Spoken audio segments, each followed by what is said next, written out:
Terhormat Bapak-Bapak, Ibu-Ibu, salam Pancasila. Bapak-bapak, Ibu-Ibu yang melihat video saya ini, tolong jangan lupa subscribe, like, dan di-share. Sifatnya gratis. Pada hari Rabu tanggal 6 Juli tahun 2022 ini, saya akan mengomentari terdakwa Bank Senturi ditangkap membuat Susilo Bambang Yudhoyono ketar-ketir. Sekitar 10 tahun yang lalu terjadi kasus Bank Senturi dengan kasus peminjaman uang Bank Indonesia kepada Bank Senturi sebesar 4 triliun lebih. Perbuatan terdakwa Bank Senturi termasuk perbuatan korupsi sebesar yang merugikan keuangan negara sebesar 4 triliun, melanggar pasal 2 Undang-Undang Nomor 31 tahun 1999 tentang pemberantasan tindak pidana korupsi. Ancaman hukumannya yaitu hukuman mati seumur hidup dan hukuman badan maksimal 2 tahun. Dan kasus ini perbuatan korupsi sifatnya merugikan keuangan negara. KPK telah memeriksa terdakwanya, sudah disidangkan dan sudah dibacakan surat dakwaannya. Saat terdakwa sudah disidangkan, lalu terdakwanya melarikan diri sekitar 8 tahun. Baru-baru ini terdakwa Bank Senturi telah ditangkap pihak yang berwajib dan kasusnya akan dilanjutkan penyelesaiannya sampai di pengadilan. Dengan ditangkapnya terdakwa Bank Senturi, Susilo Bambang Yudhoyono merasa ketakutan karena nama Susilo Bambang Yudhoyono ada disebut dalam surat dakwaan tersebut. Diduga kemungkinan besar Susilo Bambang Yudhoyono ikut terlibat dalam kasus Bank Senturi dalam kasus korupsi yang merugikan keuangan negara sebesar 4 triliun lebih.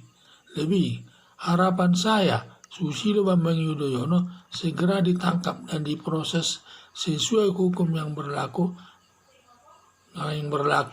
karena ada alat buktinya, minimal 2 alat bukti.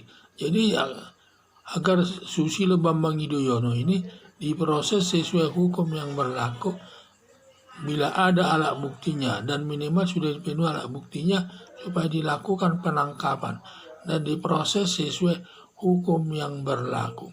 Karena Susilo Bambang Yudhoyono ini banyak melakukan perbuatan sifatnya korupsi, termasuk perkara Hambalang, banyak korupsinya di sana.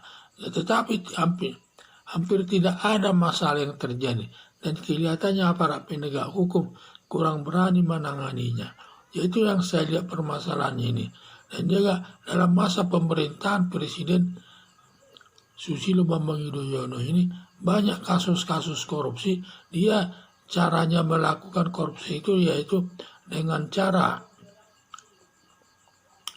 setiap proyek yang dilakukan seperempat sudah dibangun, baru seperempat lagi tidak dibangun.